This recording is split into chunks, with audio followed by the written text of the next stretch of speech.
Kecamatan Merah Barat dan pengurus yang saya hormati Kepala PKSD Kabupaten Pacala yang dari Daud, yang saya hormati Kepala TK pengelola SPS, pengelola KB dan SPS Kecamatan Merah Barat. Alhamdulillah kita berkumpul pada siang hari ini dalam keadaan sehat di DKSD Negeri 1 Kota Mangker dalam acara penerapan ini yaitu disosialisasi penerapan budaya positif di sekolah.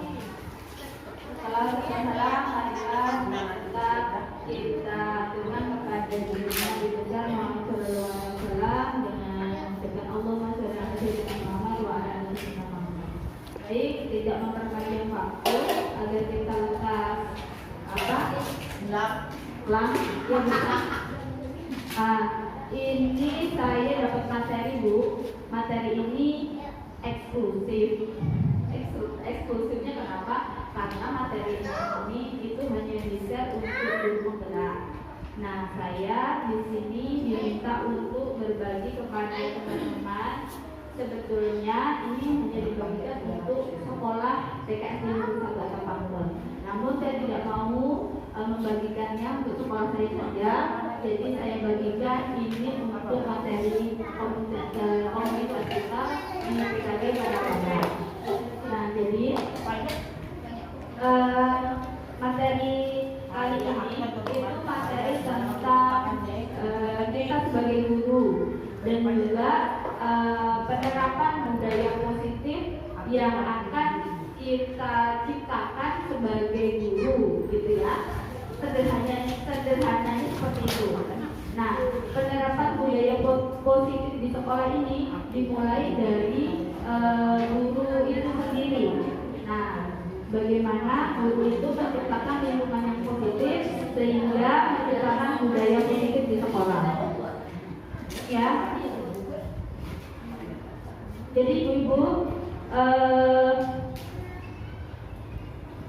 ada paradigma mengenai perubahan tentang makna pendidikan, di mana dulu pendidik itu hanya mentransfer ilmu dari murid menuju dari dirinya untuk murid, begitu ya. Namun sekarang ada perubahan paradigma di mana seorang pendidik itu menuntun, perannya itu menuntun.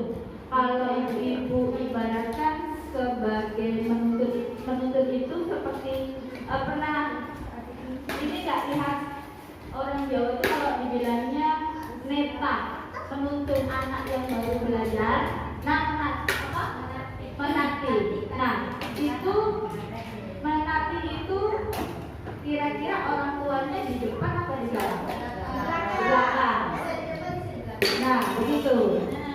Di depan kayak mana? Tapi biasanya layaknya seperti apa? Menuntun itu pasti di belakang kan? Nah, jadi guru itu juga diberikan seperti itu. Perannya itu menuntun. Jadi tidak di depan, tapi di belakang. Fungsinya adalah itu untuk menyokong anak dari belakang agar dia itu bisa berdiri sendiri, gitu ya. Lama-lama nanti dianya bisa dan tidak perlu dibantu lagi seperti itu.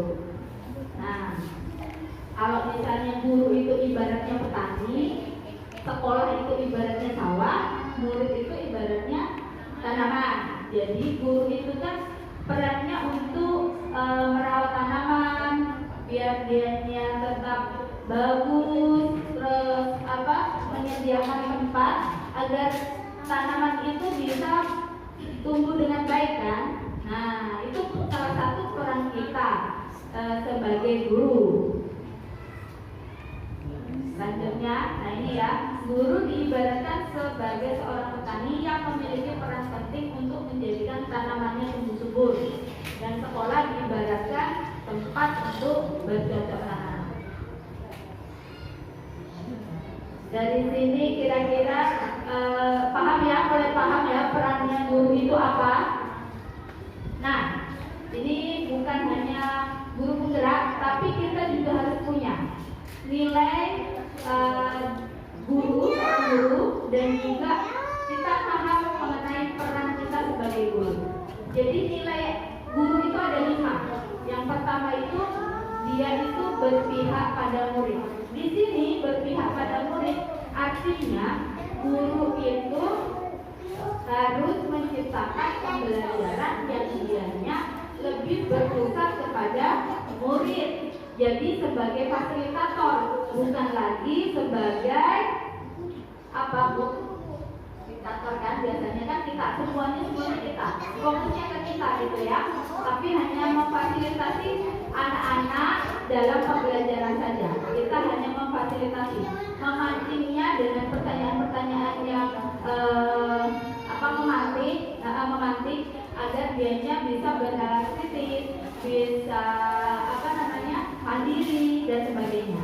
Terus yang kedua mandiri. Nah, guru itu di sini arti mandiri berarti tidak hanya mengandalkan dari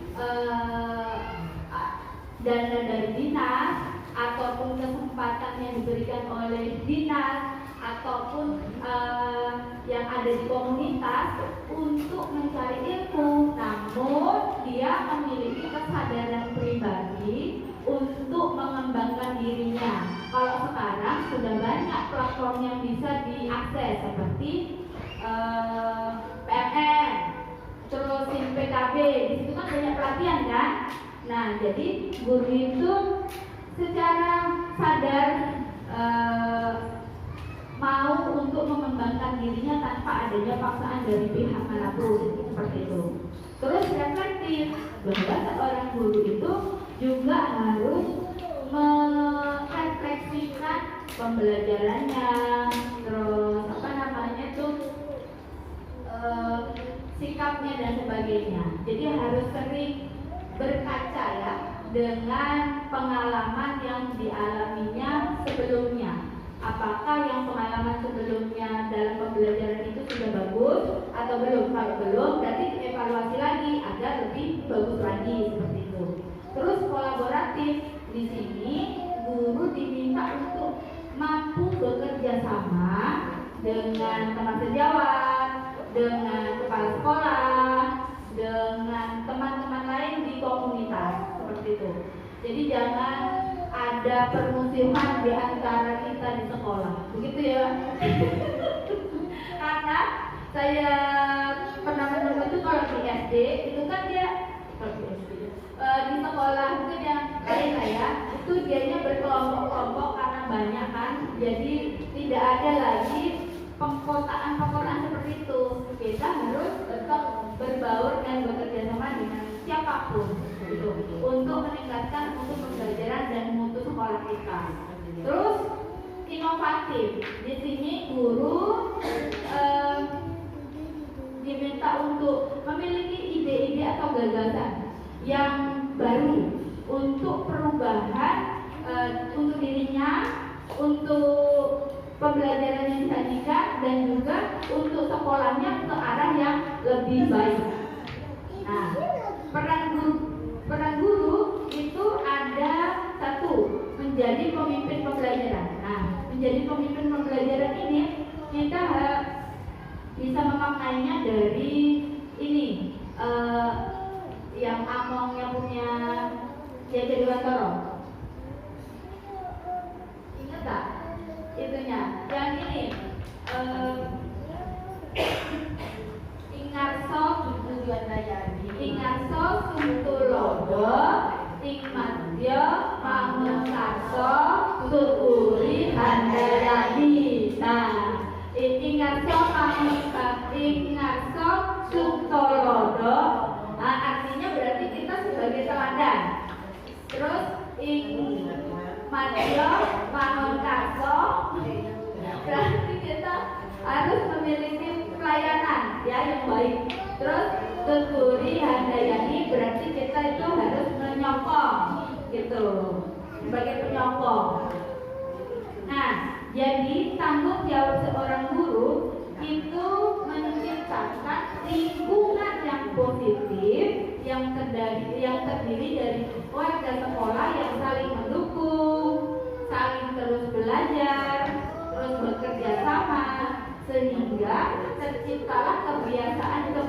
baik, di mana kebiasaan baik itu akan menimbulkan karakter baik sehingga bisa membentuk budaya positif. Begitu. Nah, dengan adanya budaya positif itu yang kita miliki di sekolah, nah itu mencerminkan visi dari sekolah itu. Nih, jadi kalau misalnya kita itu sudah memiliki budaya positif, itu adalah cerminan dari visi dari sekolah kita. Sebetulnya saya mau bahas soal visi juga, Bu, karena kita kebetulan juga lagi nyusun kurikulum kan. Dan ternyata saya belajar tentang visi itu, saya kemarin punya saya pun salah juga. Ternyata, karena kemarin itu visi sekolah saya itu kata pertamanya itu membentuk, begitu. Namun ternyata visi itu tidak menggunakan kata kerja, namun kata impian, kayaknya terwujudnya, terbentuknya seperti itu. Nah, terus dari visi itu dia harus mengandung salah satu 5 elemen P5. Jadi misalnya terbentuknya peserta didik yang mandiri, kreatif, dan berkebinekaan global. Nah, seperti itu. Nah, jadi tidak kan kalau P5 itu kan ada beriman dan bertakwa dan berakhlak mulia, terus gotong royong, kreatif, mandiri, terus berkebinekaan global dan bernalar kritis. Kalau nggak salah ada 6, ya kan? Nah, itu salah satunya itu disangkutkan ke visi, begitu. Jadi tidak disebutkan misalnya terbentuknya peserta didik yang memiliki sifat-sifat pelajar Pancasila, itu enggak. Tapi di dalamnya itu diambil elemennya, itu salah satu elemennya. Nanti mudah-mudahan yang belum mengirimkan kurikulum bisa nanti diubah bentuk visinya. Nah, budaya positif itu apa sih sebetulnya? Budaya positif itu adalah suatu lingkungan positif yang terdiri dari seluruh warganya yang saling mendukung, belajar, bekerja sama, sehingga terciptanya kebiasaan baik. Dari kebiasaan baik itu akan menumbuhkan karakter yang baik. Kemudian dari karakter dan kebiasaan itu nanti akan terbentuklah sebuah budaya positif. Nah, ini konsep untuk utama budaya positif. Nah, ada disiplin positif, nilai-nilai kebajikan, teori motivasi, hukum dan penghargaan serta restitusi. Ada keyakinan kelas juga, kebutuhan dasar manusia, restitusi, posisi kontrol dan segitiga restitusi. Ini akan cepat aja. Saya buat cepat. Kalau udah mulai masuk materi sini saya buat cepat. Nah, pertanyaan ini coba Ibu amati pertanyaan ini. Hukuman dapat mendisiplinkan anak. Kira-kira setuju nggak? Tidak. Yang tidak setuju, kenapa? Coba. Hukuman dapat mendisiplinkan anak. Kira-kira setuju apa enggak? Hah? Setuju. Ayo kalau setuju. Yang tidak setuju tadi, Pak, kenapa Pak? Karena kalau makin dihukum anak makin tidak disiplin dan akan seenaknya. Oh gitu. Ada yang setuju? Setuju. Anak merasa terhakimi. Oh, anak merasa terhakimi. Tidak setuju. Kita tergantung apa dulu Hukumannya.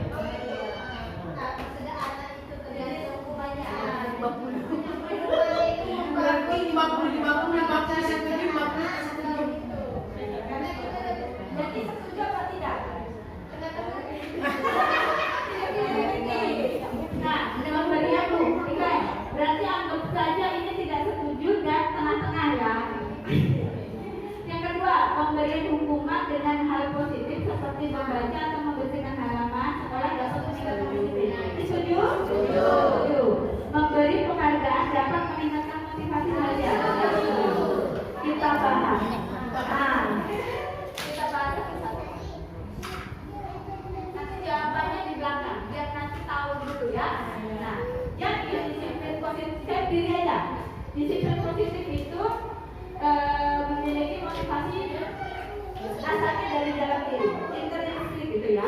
Tujuannya itu untuk menanamkan motivasi tadi dalam diri sehingga tanpa dianya diminta atau ada penghargaan atau hukuman itu tetap dilakukannya seperti itu. Itu namanya disiplin positif. Jadi dia itu misalnya saya datang ke sekolah tepat waktu. Saya tidak mengharapkan imbalan nanti jadi guru teladan misalnya, ataupun saya tidak takut dengan hukuman karena dimarahin budaya misalnya seperti itu. Nah itu berarti dia motivasinya dari diri sendiri. Nah, ini ya, ini adalah nilai-nilai kebajikan yang perlu kita tumbuhkan untuk menciptakan budaya positif dari dalam diri kita sendiri dulu. Yang kita kenalkan ini kan profil pelajar Pancasila kan. Nah ini ternyata ada banyak sekali nilai-nilai kebajikan dari institusi atau organisasi lain, ya termasuk menghargai, tidak merendahkan orang, dapat dipercaya, lurus hati, pendengar aktif dan lainnya. Banyak ternyata. Ibu lihat tidak? Nilai-nilai kebajikan ini kira-kira ada tidak yang menggunakan kata-kata negatif? Tidak kan? Semuanya menggunakan kata-kata positif. Karena budaya positif itu menggunakan semuanya dimulai dengan hal-hal positif. Selanjutnya, kita masuk ke teori motivasi. Kalau tadi kan disiplin positif itu kan dimulai dari diri sendiri kan, berarti itu motivasinya intrinsik. Nah, menurut Gianni itu ada 3 motivasi perilaku manusia. Nih, motivasinya ternyata ada 3. Kenapa manusia melakukan perilaku itu atau hal yang dia inginkan itu ada 3. Yang pertama, untuk menghindari ketidaknyamanan atau hukuman. Jadi dia disiplin itu karena dianya itu menghindari hukuman. Dianya baik secara psikologis ataupun secara fisik gitu ya, biar tidak dihukum lain kata sederhananya. Terus yang kedua, untuk mendapatkan imbalan atau penghargaan dari orang lain. Nah, motivasi ini bersifat eksternal juga, sama seperti yang hukuman ini. Jadi dia motivasinya itu melakukan disiplin itu karena ingin mendapat pujian, ingin diakui bahwa dianya itu bagus, hebat, gitu ya. Nah, dan dia itu meletakkan hal ini itu di dalam dunia berkualitasnya. Artinya bahwa dia ini melakukan ini tuh karena ingin pujian dari atasannya. Misalnya nih, kalau kita yang di PAUD pengen dipujinya dengan kabin PAUD PNS misalnya. Nah, saya melakukan itu karena saya ingin mendapatkan pujian dari Bu Kabin misalnya gitu. Nah, ini motivasinya bersifat dari luar. Kalau yang ini itu untuk menjadi orang yang mereka inginkan dan menghargai diri sendiri dengan nilai-nilai yang mereka percaya. Jadi motivasi ini berasal dari dalam. Kenapa? Karena dia ingin tadi mewujudkan nilai-nilai kebajikan ini di dalam dirinya. Bersadar bahwa nilai-nilai kebajikan ini bagus untuk dirinya. Makanya dari itu motivasinya berasal dari dalam diri. Ini adalah motivasi perilaku manusia. Ada 3 ya. Nah, sekarang kita masuk ke teori kontrol. Apa sih teori kontrol? Bingung ya Bu ya? Nih, dulu ada miskonsepsi tentang makna kontrol. Nah, makna kontrol itu ada yang artikan atau isi bahwa guru itu dapat mengontrol murid. Nah, kira-kira bisa nggak kita mengontrol orang lain? Tidak. Bisa kakak? Kalau ibu tadi bilang tidak, ya kan? Coba sekarang kita ikuti permainan. Ibu, bahkan ini, ibu letakkan sesuatu yang sangat penting untuk ibu di dalam hidup kita di telapak tangan lalu digenggam. Jangan sebutkan itu apa namanya sesuatu yang penting itu saya tahu. Nah, kira-kira kalau ibu-ibu saya minta untuk buka, boleh nggak? Kalau saya ini sebelum buka, mau nggak dibuka? Bisa diberikan kembali. Nah, itu pusat ketawa makanya. Kalau misalnya saya paksa, boleh nggak buka? Kalau rahasia tak boleh lah. Berarti dua, ini ya, satu aja sesuatu yang penting dalam hidup Musa yang juga digenggam dari sana. Nah, saya kasih 10 juta orang. Goyang saya goyang ya. Saya selamanya. Kira-kira ibu sebutkan sesuatu yang ada di dalam genggaman ibu itu kira-kira apa? Kalau Musri apa tadi kira-kira? Yang paling penting dalam hidup.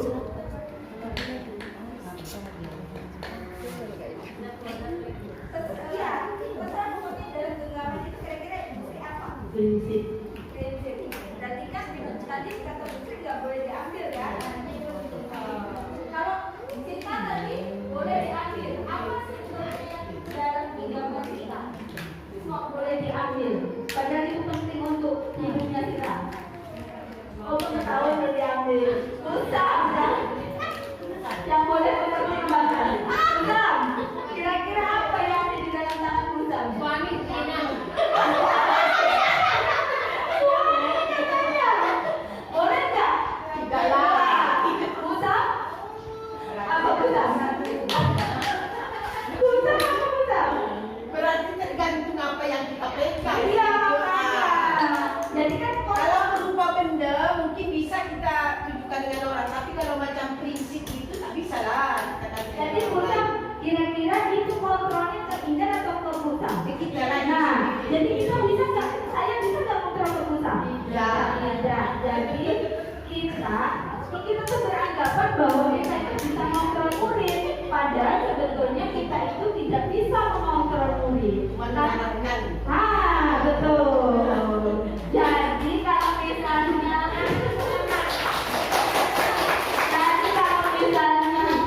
kita masih berpikiran seperti itu, berarti kita belum bisa menyajikan pembelajaran yang berpihak pada murid. Begitu. Nah, karena murid itu berhak untuk memilih apakah dia mau atau tidak, begitu ya. Terus yang kedua, itu ilusi bahwa semua penguatan positif, efektif dan bermanfaat. Nah, tadi katanya kan dikasih penghargaan, dikasih makanan misalnya. Untuk itu tujuannya apa?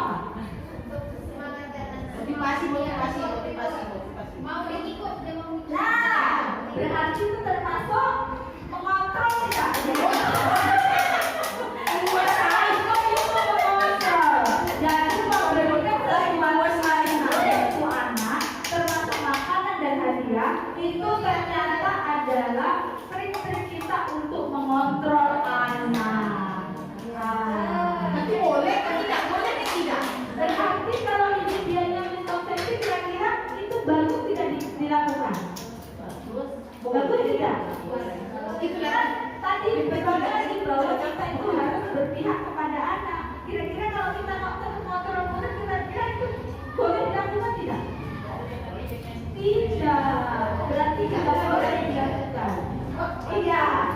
Balik lagi saya ke tadi ya, bahwa kita harus menyajikan pembelajaran yang berpihak pada murid. Nah, berarti kita juga tidak boleh memberikan penghargaan ataupun hadiah-hadiah untuk mengontrol murid melakukan sesuatu begitu. Selanjutnya, nah, ilusi bahwa kritik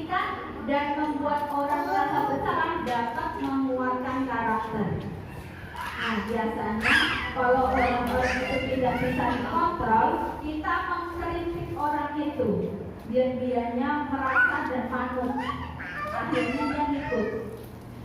Pernah nggak ada di posisi itu? Dikritik, dia kita bisa ikut.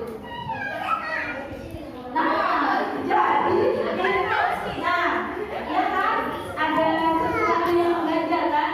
Jadi itu bagus tidak itu termasuk mengontrol orang lain kan? Nah, tapi malah menimbulkan kebencian. Jadi ya, jadi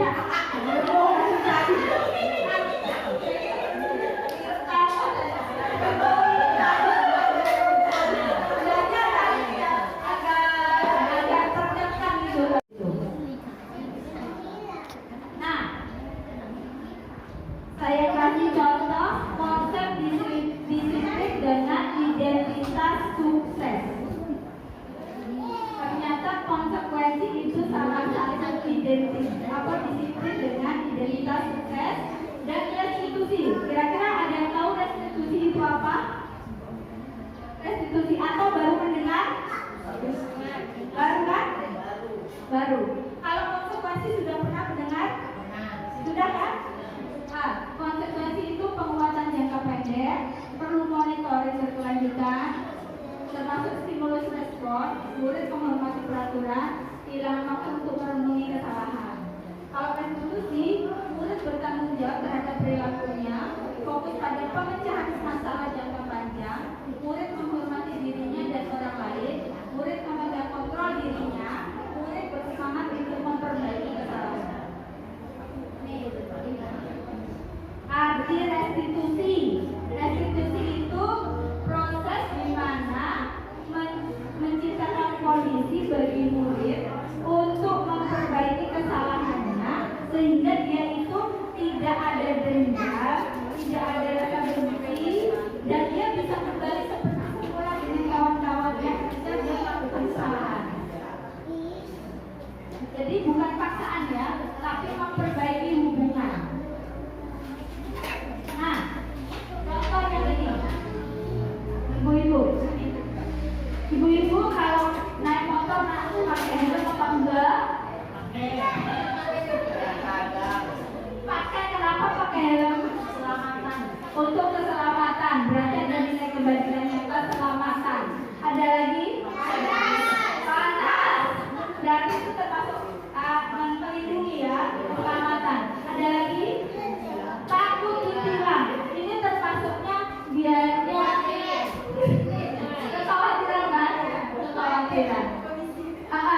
Kalau tadi keselamatan itu dari dalam diri. Kalau tadi yang ini dari luar ya. Dari eksternal. Takut hukuman betul. Sekali. Kalau misalnya yang ini mencuci tangan atau pakai masker pas waktu COVID, kira-kira untuk apa? Terus untuk apa lagi? Dari luar ya, itu apa? Motivasi eksternal berarti. Kalau motivasi eksternal yang ambil nilai kebajikan tadi kira-kira apa? Berarti sehat ya, keselamatan. Oh, takut hitam. Berarti pakai skincare. Apa ya? Nah, jadi kita itu ternyata di kelas itu memerlukan keyakinan kelas. Keyakinan kelas itu sumbernya dari nilai-nilai kebajikan itu tadi. Penasaran? Penasaran? Nah, jadi perlu adanya keyakinan kelas. Keyakinan kelas itu ada. Kalau peraturan itu biasanya seperti apa? Kata-katanya seperti apa? Salah satu peraturan misalnya buang sampah. Dilarang membuang sampah sembarangan. Kalau dikaitkan dengan nilai kebajikan, berarti diubah menjadi kata positif kan? Masukkan dulu nilai kebajikannya tadi. Bertanggung jawab membuang sampah pada tempatnya. Jadi itu setiap kita mau kita ini kan anak baru.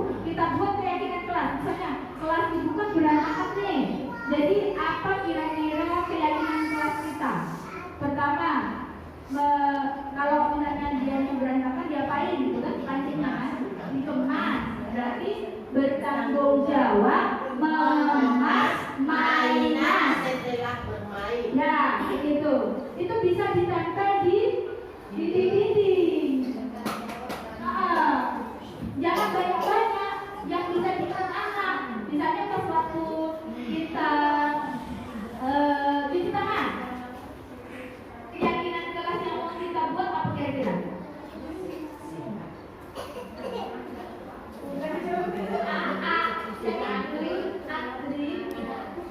Sabar kan, itu ada nilai sabar kan. Berarti kan sabar, antri, menunggu giliran saat mencuci tangan, bisa ditempel. Nah itu, jadi kita buat keyakinan kelas.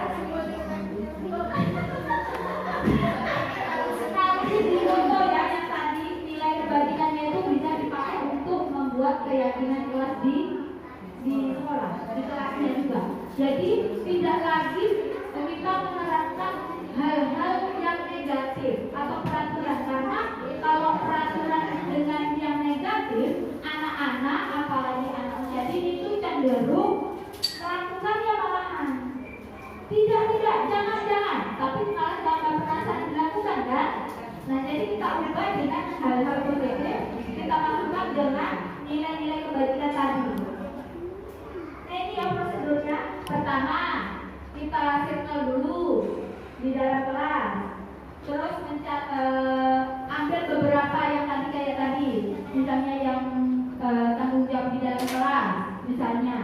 Terus ini belum pakai, kita harus ini kita modifikasi sendiri, ya kan? Terus jadi kalau misalnya keyakinan kelas kata Bumi, anak TK itu kan belum bisa baca, kasih gambar di situ.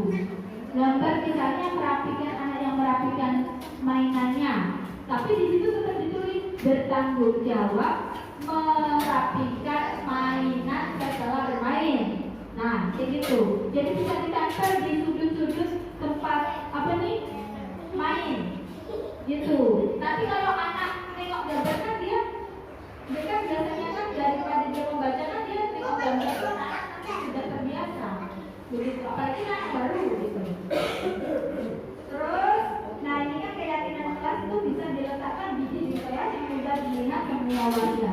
Jadi lebih gampang dilihat anak-anak. Terus, nah, ayo kita tebak kira-kira mana yang dari dua ini, yang hijau sama yang putih ini yang merupakan keyakinan kelas. Kata-kata yang mana kira-kira yang merupakan keyakinan kelas?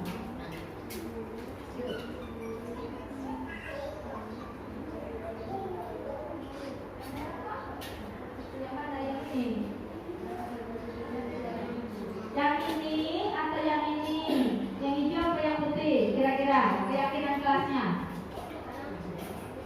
Yang hijau atau yang putih?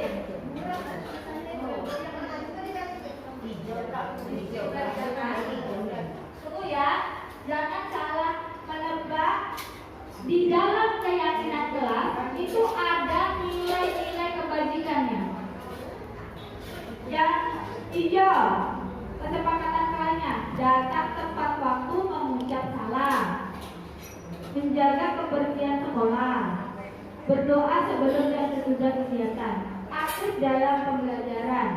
Yang sebelahnya, kami guru dan murid yang saling menyayangi, kami murid yang semangat belajar, kami murid yang peduli dengan teman-teman. Siapa ya? Yang putih, berarti ibu sudah tahu tentang keyakinan kelas dan nilai kebajikan. Hebat!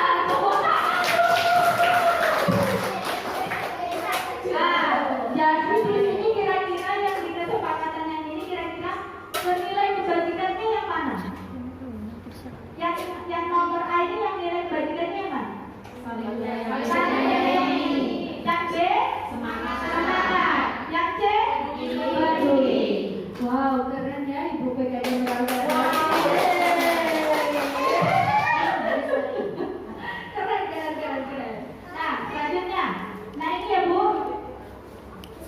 adalah contoh-contoh Pas bentar, peraturan jatuh. dan contoh-contoh keyakinan kelas. Keyakinan kelas itu dia ada kata ininya, kata nilai-nilai kebajikan. Kalau peraturan itu cuma kayak gini, tidak ada nilai, ya, tidak ada nilai apa kata nilai-nilai kebajikannya.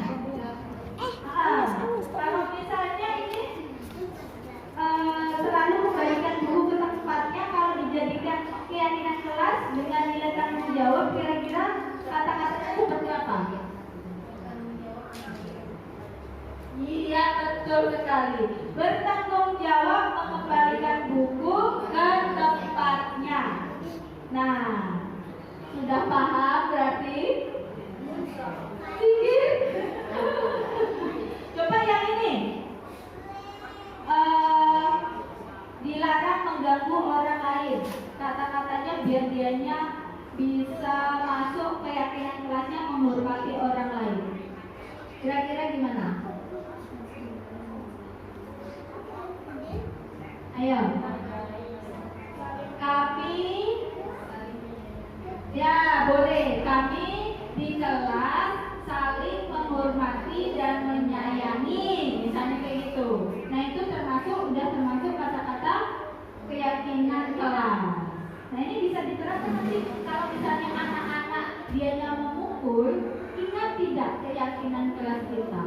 Kita saling menyayangi dan menghormati orang lain. Ingatkan lagi gitu. Misalnya ada anak yang dia tidak mau mengembalikan buku. Kita ingatkan lagi. Apa keyakinan kelas kita? Bertanggung jawab mengembalikan buku pada tempatnya. Gitu. Lanjutnya. Nah. Iya. Ingat ya, ingat diterapkan. Ini adalah kebutuhan dasar manusia. Perilaku yang kita lakukan setiap hari, apapun itu adalah suatu usaha untuk memenuhi kebutuhan kita. Entah itu kebutuhan untuk bertahan hidup, kasih sayang dan rasa diterima, kebebasan, kesenangan, atau dia penguasaan. Apa ini kebutuhan ini? Saya jelaskan. Nih, kebutuhan bertahan hidup itu termasuk makan, pakaian, tempat tinggal, kesehatan, keamanan, gitu. Jadi kalau misalnya kita makan, kena untuk apa? Ya itu, berarti kan karena kebutuhan ini kan bertahan hidup. Nah, terus kasih sayang, rasa diterima, dipedulikan, berbagi, kerjasama, menjadi bagian dari kelompok. Kira-kira kita butuh nggak rasa ini? Butuh kan? Nah, apalagi kalau sama suami, perlu kan ini? Terus, manusia itu juga memiliki kebutuhan penguasaan, bahwa dianya itu perlu untuk dihargai. Harga diri termasuk keinginan untuk dianggap, memimpin, berprestasi, diakui dan didengar. Yang ketiga, kita juga perlu kebebasan untuk mandiri, memiliki pilihan, mencoba hal baru, dan mampu mengendalikan arah dirinya. Yang terakhir, kita juga manusia perlu kesenangan. Tidak hanya yang serius-serius saja, namun kita juga perlu kesenangan. Bermain, humor, antusiasme, tertawa. Ibu-ibu nengok Facebook butuh apa? Nah, kesenangan kan? Nah, itu bagian dari kebutuhan yang kita perlukan. Nah, coba kita amati kasus ini. Kita tangani kasus ini dan kita bisa juga kebutuhan apa yang diperlukan anak didik kita. Karena kita sebagai guru itu kita juga perlu mengetahui kebutuhan apa yang diperlukan anak kita, sehingga kita bisa memberikan pelayanan sesuai dengan kebutuhan anak tersebut dan karakteristiknya. Nah, di sini Ibu Ria, guru kelas 6 di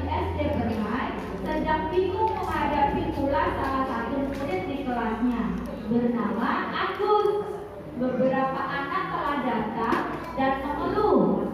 Agus yang seringkali meminta bekal makan siang mereka dengan paksa.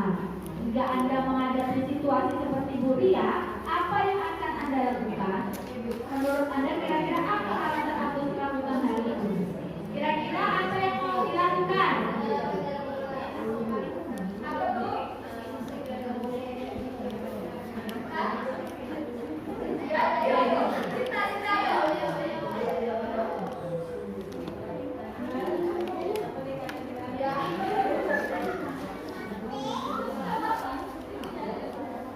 Tidak boleh kita melakukan terapan di dalam kelas bahwa ada aturannya, tidak boleh meminta atau mengambil makanan tanpa izin pemiliknya. Terus kira-kira menurut Anda alasan apa Agus itu melakukan itu? Karena kita kebutuhan apa yang dibutuhkan Agus? Tapi kita kasihan nanti tanya dulu. Itu termasuk kebutuhan tadi yang ada 5 tadi kebutuhan kira-kira kenapa? Bertahan hidup, ya makan, bertahan hidup. Kemudian kebutuhan apa lagi? Terus ya berarti ada berarti pernah terima dan ada lagi tak kira-kira? Tutup pegang puspon.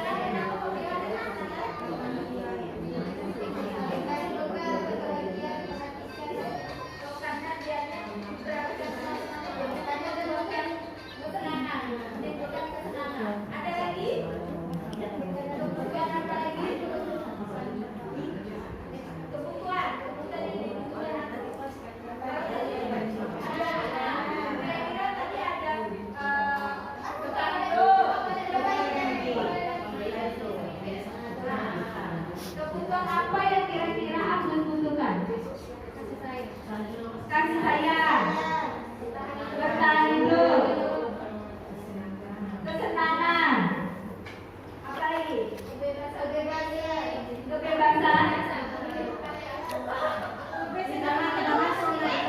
kebebasan tidak atau BM. Jadi apa? Penguasaan. Kenapa dia penguasaan?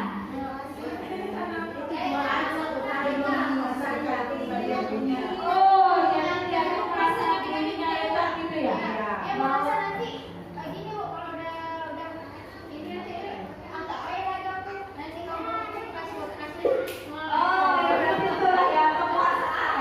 betul. Berarti kita lihat dulu kebutuhan apa sebetulnya yang Agus butuhkan. Karena kita harus tahu sebagai guru kenapa Pak anak ini melakukan hal itu. Kita harus sebagai dokter cinta. Ya, kita harus pandai mengidentifikasi kebutuhan anak itu apa saja. Nih, kebutuhan bertahan hidup, betul. Yang kedua, kebutuhan kasih sayang dan ingin diterima. Kebutuhan penguasaan, betul. Karena dia ingin teman-temannya itu takut kepada dia. Seperti di web jelaskan tadi itu, besok juga aku dikasih. Kalau enggak aku tunggu orangnya. Nah, yang ketiga, yang keempat, ternyata itu adalah kebutuhan dari kebebasan, di mana dia itu merasa bosan dengan bekal yang diberikan orang tuanya. Dan yang kelima, ternyata dia itu merasa senang karena keisengannya itu. Awalnya jadinya takut, ada yang menangis, ada yang terus itu sesuatu yang menyenangkan baginya. Dan kita tuh harus tahu untuk menyelesaikan masalah anak, kita harus paham kebutuhan ini. Siap untuk menjadi dokter cinta? Insya Allah. Nah, kita pindah kepada posisi kontrol seorang guru. Karena kalau tadi itu kita tidak bisa mengontrol orang lain, ya kan? Kita ini selama mengajar termasuk dalam posisi kontrol apa kira-kira? Kita lihat ya, kita paham. Ibu-ibu bisa lihat. Nanti saya tanya, saya termasuk ke posisi kontrol apa? Apakah ini atau itu? Pertama, posisi kontrol ini dikenalkan oleh Dr. William Blaser dan oleh Gosset itu disebutkan menjadi 5 posisi kontrol. Nah, ternyata guru itu punya posisi kontrol seorang penghukum. Kenapa seperti itu? Kita bisa sering, ya kan? Makanya patuhin aturannya, yang tegur, yang disiplin. Bisa seperti itu kan? Ya kan kayak gitu kan? Nah, terus kamu harus seperti itu termasuk dari posisi kontrol penghukum. Kalau enggak, saya dulu nah, kamu kan yang ini kan, dan itu kan ya, coba di sana 5 detik aja, cuma 5 detik. Di sana aja di sana 5 detik, 1, 2, 3, 4. Ternyata itu masuk ke dalam posisi penghukum. Padahal kalau dulu itu kan ini ya apa namanya time out namanya. Kalau dia lagi berantem sama temannya, dipisahkan dulu di pojokan, terus dihitung sampai berapa misalnya 10 gitu ya. Nah nanti habis itu dikembalikan lagi ke kelompok. Ternyata itu adalah salah satu posisi kontrol penghukum. Kalau dianya ada masalah, karena itu saya belum pernah belajar ini. Nah yang kedua, posisi kontrol pembuat rasa bersalah. Pernah nggak ibu-ibu melakukan ini? Dari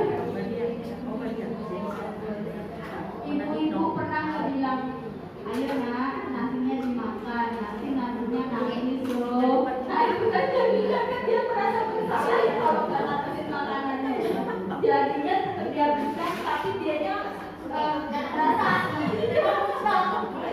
nah ternyata itu posisi kita selama ini. Ibu, saudara-saudara.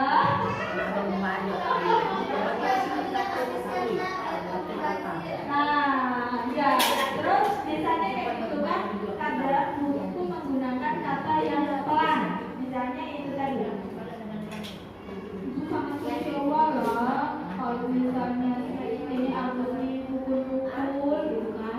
Jadi dia sedih sekali. Dia kadang-kadang anak kalau misalnya kita membuat rasa kecewa ini ampuh, anak nangis loh. Iya enggak? Nangis ya. Jadi itu salah satu posisi kontrol yang salah. Ketiga adalah posisi kontrol teman. Ternyata ini juga tidak bagus. Biasanya kan kita kalau di tingkat anak usia dini kan menganggap anak-anak ini sebagai teman kecil kita kan. Jadi kadang itu kita bilangnya kayak gini, ayolah, tolonglah, itulah, inilah, ayo, dulu, nanti dibantu. Pernah kayak gitu kan? Nah ternyata itu posisi kontrol teman itu ada efeknya. Yang pertama, kalau misalnya kita tidak membantu anak itu akan merasa kecewa. Yang kedua, jika dia pindah dengan guru lain, perlakuannya tidak sama dengan kita, dia sebenarnya tidak akan mau dipegang guru itu, gitu. Memilih, jadi dia merasa ketergantungan dengan kita. Padahal itu ada samar ya antara nyaman dan ketergantungan. Ternyata itu membuat ketergantungan dan itu tidak dianjurkan kita menggunakan kontrol ini. Yang selanjutnya keempat adalah posisi kontrol pemantau. Ini adalah posisi kontrol yang dianya sebelum posisi kontrol manager ini bisa dipakai. Artinya lebih baik daripada kita menggunakan kontrol teman tadi. Jadi posisi kontrol ini dia mengingatkan tentang konsekuensi atau aturan yang telah disepakati di kelas. Misalkan saja dianya berantem dengan teman, kita kembalikan lagi. Apa konsekuensinya jika kita memukul teman? Nah, anak akan jawab konsekuensinya Misalnya saya tidak boleh bermain Lego bersama. Saya memainkan mainan apa? Hari ini tidak boleh bermain. Nah, dia tahu konsekuensinya. Jadi kita tidak menyebutkan kamu dihukum ini tidak, tapi dia ya tahu konsekuensinya apa. Tapi setelah disepakati, misalnya hari ini kita akan belajar tentang bermain warna. Jika nanti teman-teman tidak mengikuti aturan, maka anak-anak tidak boleh bermain Lego, gitu ya. Nah, jadi konsekuensinya kan berarti kalau dia tidak mengikuti aturan dalam membuat warna, dia tidak boleh main Lego, gitu kan. Nah, jika ada anak yang melanggar, langsung dianya hanya menyebutkan konsekuensinya apa, gitu aja. Jadi dia tidak tadi menghukum, tidak menyebutkan hukumannya, terus dia juga tidak meminta tolong tadi, terus dia juga tidak apa tadi teman penghukum, dan dia juga tidak memberikan rasa bersalah kepada anak. Nah, terakhir posisi kontrol itu yang paling ideal yang ini sebagai manajer, di mana anak itu dianya bisa memecahkan masalah dan tahu solusinya apa. Kita mengarahkan solusinya apa. Misalnya seperti ini, ada dia mengambil bekal tadi ya, yang ini tadi mengambil paksa bekal kawannya. Nah, kita menggunakan posisi kontrol manajer ini. Nah, kita tanya dulu, karena kita sudah membuat kesepakatan kelas bahwa saya juga pernah seperti itu. Saya juga merasa lapar dan juga tergiur ketika melihat bekal teman, gitu kan. Namun, kira-kira alasan Agus apa mengambil bekal teman? Gitu. Misalnya dia alasannya karena dia bosan dengan bekalnya, seperti itu kan. Oke. Kira-kira keyakinan kelas kita apa? Tadi keyakinan kelasnya menghargai dan menghormati orang lain. Jadi dengan mengambil bekal orang lain itu kira-kira menghargai dan menghormati orang lain bukan? Nah, bukan gitu ya. Jadi kira-kira Agus mau tidak memperbaiki kesalahannya? Misalnya dia mau. Kira-kira apa caranya? Dengan apa? Nah, kita arahkan caranya. Kita arahkan dengan solusi yang positif. Misalnya, Agusnya ya udah Bu, saya meminta maaf. Oke, meminta maaf dulu kepada kawannya. Lalu selanjutnya apa lagi kira-kira yang bisa diperbaiki? Misalnya Agus menawarkan bekal yang sudah dibawa, Bu, kami bertukar bekal. Nah, itu nggak apa-apa. Oke, Sari. Nah, begitu. Cara penyelesaiannya seperti itu, gitu. Nah, ini ya. Ya. Oh ini. Ya.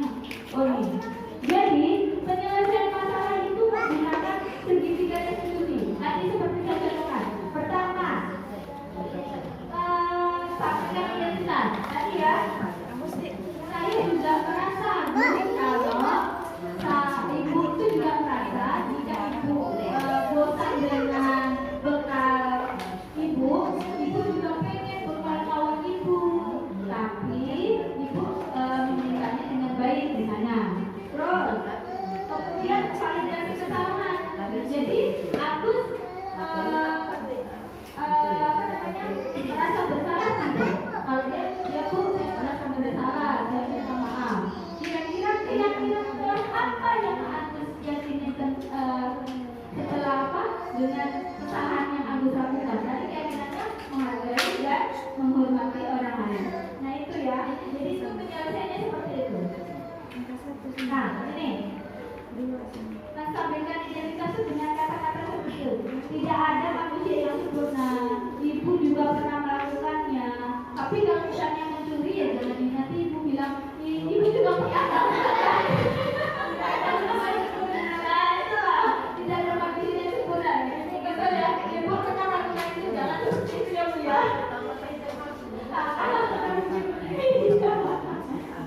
Nah, terus yang selanjutnya menanyakan keyakinan. Ingat lagi nilai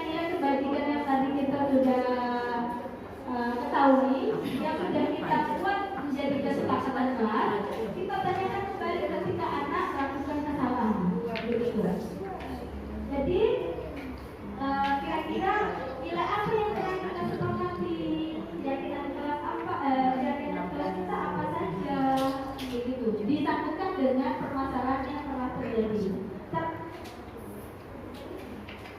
Oh iya, terakhir, ini punya saya, tapi kayaknya suaranya enggak ini, enggak ikut.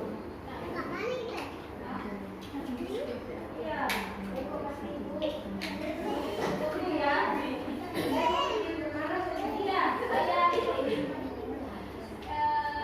cara penanganannya itu karena anak TK ya kan, jadi dia agak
dan untuk keyakinan kelas itu kemarin saya buat itu karena anak baru, jadi masih berantakan. Saya ingin coba lagi untuk membuatkan keyakinan kelas. Nanti kalau misalnya jadi nanti bisa di-share, terus bisa dipraktekkan juga di sekolah, begitu. Nah, untuk materi hari ini itu sampai di situ. Jadi, ibu-ibu, kenapa saya share materi ini? Karena ini bagus diterapkan di kelas dan sekolah kita. Jadi saya berharap juga budaya positif ini tidak hanya di sekolah saya, namun juga ada di sekolah-sekolah TK dan PAUD di Kecamatan Kerak Barat. Begitu. Setelah mendapatkan materi, apakah ada pertanyaan? Ya, atau masih bingung intinya. Nanti kalau untuk materinya nanti saya share intinya. Jadi bisa digunakan untuk di kelas intinya, gitu ya. Siapa tahu nanti kan anak-anak yang kemarin itu kan banyak anak-anak yang biasanya nangis untuk tahun ini. Jadi saya terapkan kemarin negosiasinya menggunakan restitusi ini dan alhamdulillah berhasil, begitu. Nih apa? Anak itu gak nangis lagi dan tidak ditunggu orang tua lagi. Ada yang sulit itu kemarin ada 3. Jadi alhamdulillah sudah bisa masuk, sudah tidak nangis lagi. Walaupun saya dikasih menanyakan mana itu, tapi alhamdulillah setelah saya yang ini ternyata itu berhasil. Jadi saya juga berharap kepada ibu-ibu bisa menerapkan minimal tadi itu yang digaris bawahi tentang penghargaan, bahwa penghargaan itu mendukung dan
tugasnya Kak Ida cuma ngasih di kelas Kak Ida. Udah tuh dia ngelapor ke polisi. Itu yang dari sini Oke, Minggu.